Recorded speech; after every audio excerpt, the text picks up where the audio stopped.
Marcelo Ramal, candidato a diputado provincial por la tercera sección electoral por Política Obrera, es dirigente nacional, también en este caso hombre de la Casa de la Universidad Nacional de Quilmes, economista, docente de la universidad. Ya ha estado aquí en Radio Aijuna en otras ocasiones, renovando un poco también en el marco de esta elección. Bienvenido, Marcelo. Gracias por la invitación. Bueno, en primera instancia preguntarte, estábamos conversando recién fuera del aire, formalmente la campaña arranca el día viernes, medio que la semana nos va a llevar a un montón de datos que se van a brindar respecto al inicio de esa campaña. Ya los candidatos y las candidatas se están moviendo, preguntarte por los ejes prioritarios para esta campaña, para el espacio político, bueno, y también cómo va a ser esa campaña, qué tienen planificado. Bueno, los ejes de nuestra parte son muy claros.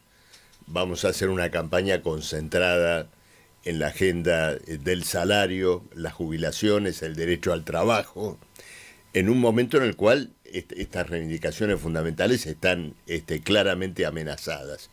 La campaña electoral, vos hablabas de este comienzo, ¿no?, de estos días, arranca con una particularidad, porque esta campaña electoral, inicialmente me refiero, este turno electoral considerado en su conjunto, ¿no? Se pensaba un poco como un paseo del oficialismo nacional, que iba a salir a plebiscitar su gestión. Bueno, y lo que estamos viendo es otro escenario. Las elecciones y el proceso, ¿no es cierto?, electoral, ha arrancado con una crisis económica muy importante. Todo este mecanismo de endeudamiento frenético, de sostenimiento de una ficción de estabilidad económica fundada en el ingreso de capitales especulativos.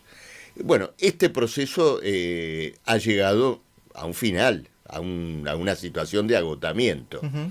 El punto de agotamiento se puso de manifiesto cuando uno de los grandes bancos internacionales, el JP Morgan, avisó que se retiraba circunstancialmente de la Argentina a la espera de mejores momentos, y luego cuando hace solo una semana atrás, otros fondos internacionales que tienen colocado dinero en la deuda pública argentina le renovaron parcialmente esos vencimientos al gobierno, y el resto naturalmente se volcó al mercado, a la compra de dólares, desatando ahora una presión inflacionaria muy importante. ¿Esas son advertencias o en realidad son o entra dentro de esta lógica del capital que a corto plazo entra, hace el negocio y definitivamente se va? Sí, son las dos cosas, porque vos dijiste, es advertencia o lógica. Es una advertencia lógica de un capital que ve agotadas sus posibilidades especulativas en lo inmediato en la Argentina. Porque efectivamente... ¿Y esto se adelantó o estaba planificado para más adelante? No, esto es probablemente un propia accidente, dinámica de la economía. Porque las crisis no se programan, ¿no es cierto? Y tiene estas características. Entonces, estamos asistiendo, por un lado, a este desmadre financiero, retorno de una inflación más elevada, el gobierno que tuvo que elevar las tasas de interés a niveles absolutamente usurarios, constituyendo un golpe a las familias endeudadas. Vamos ahora a un proceso de quiebras familiares. Por ejemplo, aquel que con la tarjeta de crédito fue reciclando su deuda y ahora va a pagar intereses absolutamente extorsivos. Entonces, la campaña electoral se instala en este cuadro absolutamente explosivo. Esto por un lado, y la preocupación del gobierno ya se ve en estos días. Los comentaristas políticos dicen que ya no está tan seguro que va a atravesar la elección acá de Buenos Aires como un paseo. El otro elemento importante de esta elección es la parálisis política de la oposición peronista kirchnerista, que va a esta elección en una especie de autoanálisis. ¿no es cierto? Como A ver. la persona, claro, de introspección, Ujú. para decirlo vulgarmente, mirándose el ombligo. Ujú. ¿Viste esas personas con las cuales te encontrás y de pronto vos querés hablar de algo, hablar, por ejemplo, de lo que pasa en el país, y te dice, yo me siento un poco mejor que ayer, pero un poco peor que antes de ayer. Ujú. Y estoy un poquito más deprimido que el mes pasado, pero un poquito menos que el mes anterior. Ujú. Es una fuerza que está simplemente mirándose las costuras entre sí. Si se han unido, no se han unido, están más unidos, están menos ¿Ese panorama no unidos. es general en las fuerzas políticas? Bueno, hay mucho de eso y tiene que ver con la incapacidad de ofrecer un programa de salida a la Ujú. crisis que estamos viviendo. Porque fíjate lo siguiente, tuvimos hace, ¿no es cierto?, 48 horas, la confirmación de este veto presidencial sobre las jubilaciones. Entonces, por supuesto, este veto es como confirmar un robo. El robo de ese porcentual de aumento de enero del 2024, que el gobierno se lo quedó. Ujú. Esta ley que votó el Congreso no implicaba tampoco un aumento jubilatorio en el sentido estricto de la palabra. Era la devolución Recuperar. de ese Sí. pequeño monto, ínfimo, 60.000 pesos por mes. El gobierno lo vetó.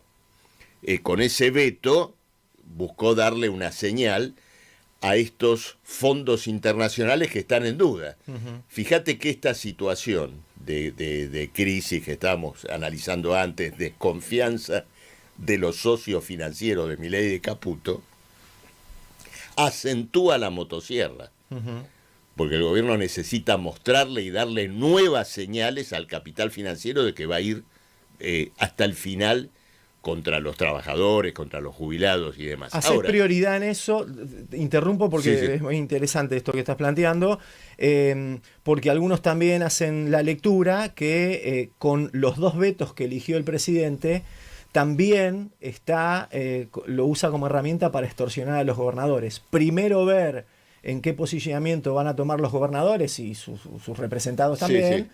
para después ir a negociar, en definitiva, uno de los principales intereses, que era la coparticipación, temas de coparticipación. Es claro, por supuesto, el veto y lo que va a venir ahora en el Congreso va a ser una prueba, Ujú. ¿no es cierto?, en ese sentido de esa fidelidad. Ahora, si nos vamos a detener en la cuestión del veto jubilatorio, yo te hago una pregunta. ¿Cuántos vetos a leyes jubilatorias hubo en al menos los últimos 30 años? Uno de Menem, Ujú. uno de Duhalde, uno de Cristina Kirchner al 82% de la jubilación mínima. En aquel momento Cristina dijo que si se daba esa jubilación mínima, quebraban las finanzas del país. Un argumento demasiado parecido, ¿no es cierto?, al que escuchamos hoy. Ujú. Otro de Macri y dos de Milei.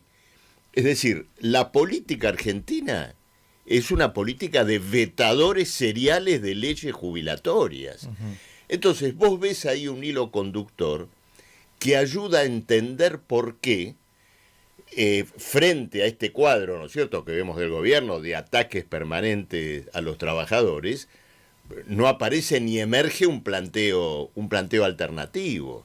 La liquidación de las jubilaciones es un objetivo estratégico que han seguido todos los gobiernos que respondieron al capital, Ujú. Sí, ¿no es cierto?, en la Argentina. reconozco diferentes debates también, de dimensiones de debates. Obviamente que se puede estar a favor o en contra, pero digo, hoy estamos como en un nivel de precariedad, Sí. incluso en el acceso, digo, ¿no? Porque una Después- cosa es discutir jubilaciones con el Sí. 98% de la población mayor de 60 o 65 con una jubilación, y otra cosa es discutirla en una instancia en donde está Claro. la moratoria en juego también. Pero fíjate lo siguiente, la moratoria siempre se ha manejado de una manera muy negativa. La moratoria se ha manejado de la siguiente manera. Bueno, hay una cantidad de, millones de personas, ¿no es cierto?, que potencialmente no se pueden jubilar. Entonces, reasignemos Ujú. la pequeña olla, ¿no es cierto?, de los fondos jubilatorios que están para darle un poquito a cada uno, ¿no es cierto? Entonces que haya miseria jubilatoria por parte de los que tienen 30 años de aporte y miseria jubilatoria de los que tienen la moratoria. ¿Qué ocurre? En esa discusión no se sienta en el banquillo a la gran responsable del vaciamiento del sistema previsional y de la existencia de muchísimos trabajadores en negro, que es la clase patronal. Uh-huh. El empresariado que evadió aportes, que no los pagó, que contrató en negro. Política Obrera va a hacer un planteo en relación a toda esta cuestión y naturalmente lo hacemos en la campaña electoral. Nosotros defendemos la restitución del 82% móvil de una canasta familiar sobre la base de recapitalizar el ANSES a costa de quienes evadieron.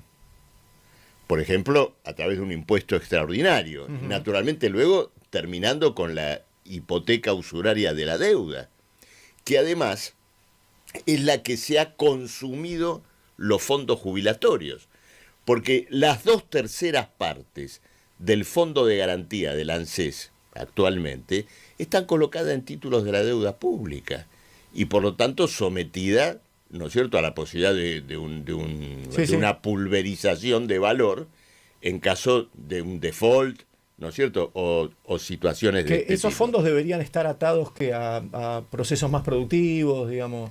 En su momento sucedía que estaban atados a acciones de empresas con las cuales se podía... Un rebote, sí. Eso fue como un rebote del momento que se nacionalizó, ¿no es cierto?, el sistema de las AFJP, que era la que tenía esas acciones. Eso está inclusive en plan, ¿no es cierto?, de ser liquidado. Pero un sistema previsional o un fondo de garantía de jubilaciones, en primerísimo lugar, debería estar bajo la dirección de un comité electo, uh-huh, de trabajadores, es decir, de quienes llevan adelante los aportes. Ampliar quién toma las decisiones, digo, en ese espacio, ¿no? Fundamentalmente, sí, ¿no es cierto?, por parte de quienes aportan. Y luego, por supuesto, puede ser la palanca de un plan de industrialización que contemple al mismo tiempo que en esa capitalización el jubilado recupere, ¿no es cierto?, el 82%, tenga una jubilación vinculada a lo que fue su salario.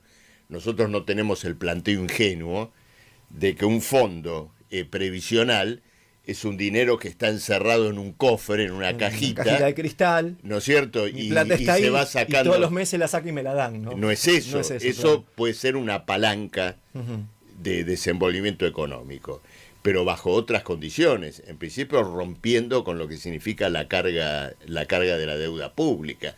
Entonces, estos son los debates que tenemos que colocar. El otro gran problema es la cuestión del salario. Cualquier situación que discutamos de la economía nacional está condicionada en este momento por la miseria salarial.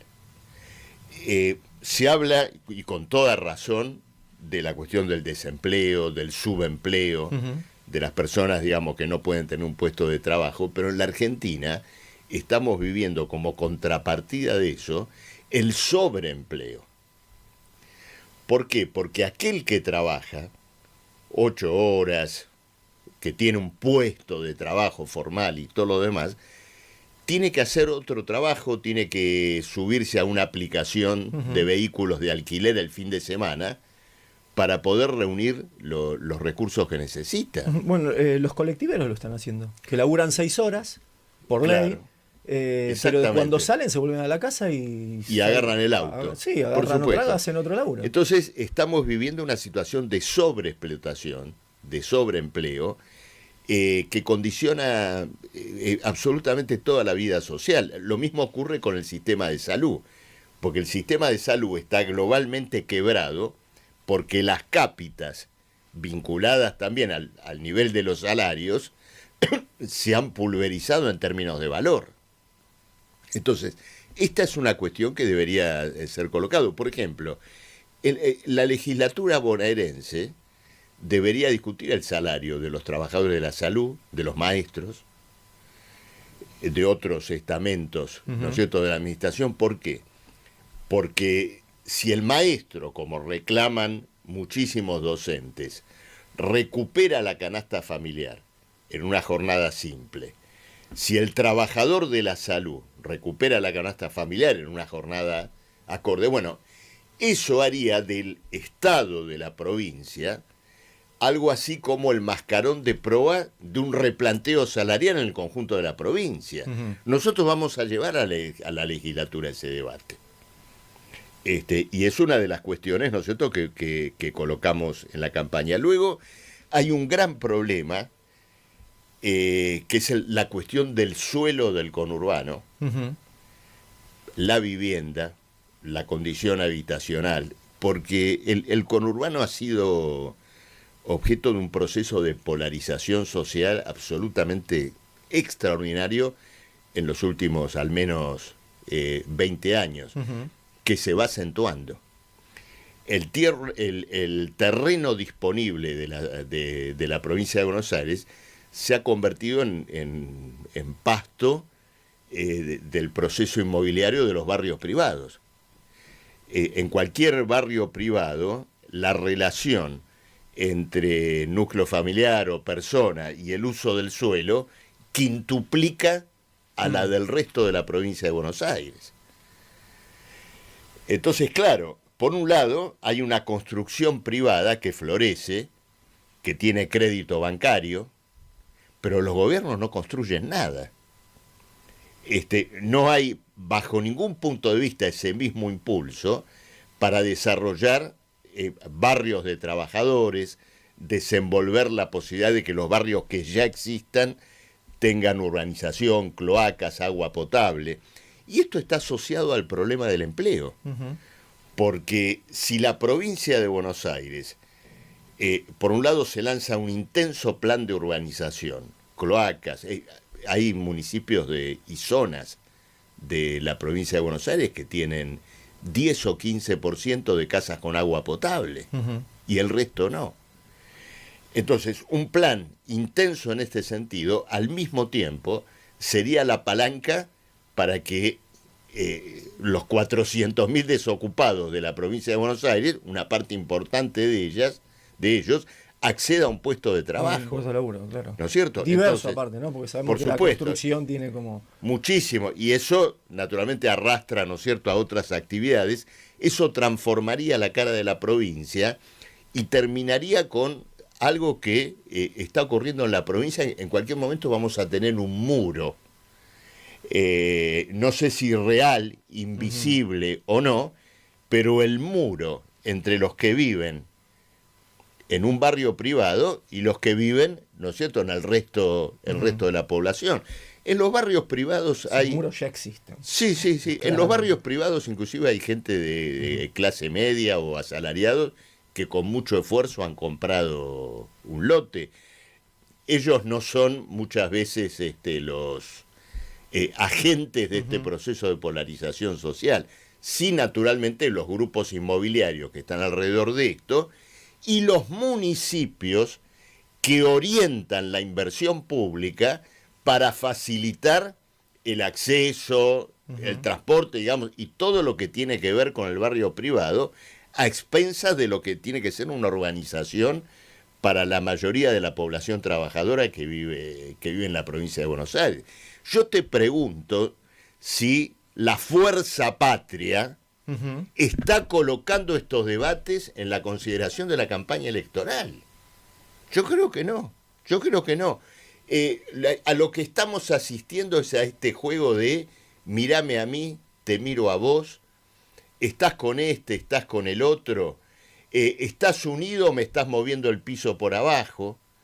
Es decir, una campaña simplemente dirigida a tratar de capturar o de retener, retener el poder territorial en medio de un proceso político muy cambiante, ¿no es cierto?, muy convulsivo. Por eso son todos candidatos testimoniales. Se ponen al frente de sus municipios. Es una oportunidad para la izquierda para estamos hablando de una campaña de un mes, ¿no? Sí, sí. Pero es una Sí, sí, oportunidad para es una oportunidad avanzar en los próximos 2 años, hacer crecer, digamos, una oposición que tenga otras características. Es una oportunidad para una izquierda que desenvuelva vigorosamente, claramente, la lucha de clases, ¿no es cierto?, que se está desenvolviendo en este momento en el plano de la provincia y que le dé a esa lucha una proyección estratégica, porque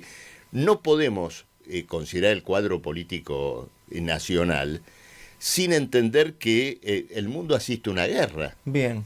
¿No es cierto?, de una guerra ya declarada, ¿no es cierto?, desenvuelta. Milei es un peón de esa guerra. Iba a pedirte, Marcelo, que nos quedan 4 minutos, con categorías, con pensamiento de izquierda, ¿cómo identificar el gobierno de Milei en este contexto que estás planteando? Claro, bueno, integra una corriente internacional que está lanzada a la guerra en todo el sentido que esta palabra implica. Guerra internacional, guerra para defender la primacía de un imperialismo en decadencia, que es el imperialismo norteamericano, y guerra social, guerra contra las masas, es decir, la guerra que Trump está desenvolviendo al interior de Estados Unidos, la guerra que ha declarado Milei acá.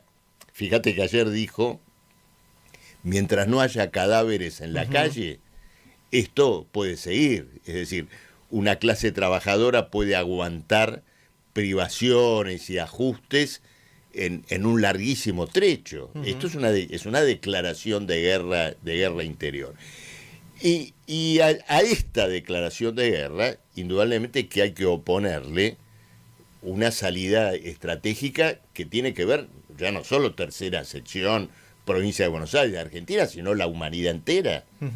Porque vamos a un desmadre que puede inclusive tener implicancias de ataques con armas nucleares. Es decir, hoy todo está en esta agenda y Milei es una pieza menor de esto, pero una pieza al fin. ¿El proyecto de Milei es un experimento o el experimento es a nivel global?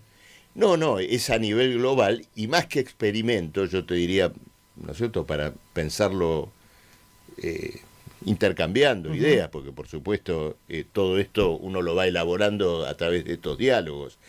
Yo lo que te diría que es una expresión muy aguda, muy terrible, de la descomposición de un régimen económico y político que es el capitalismo.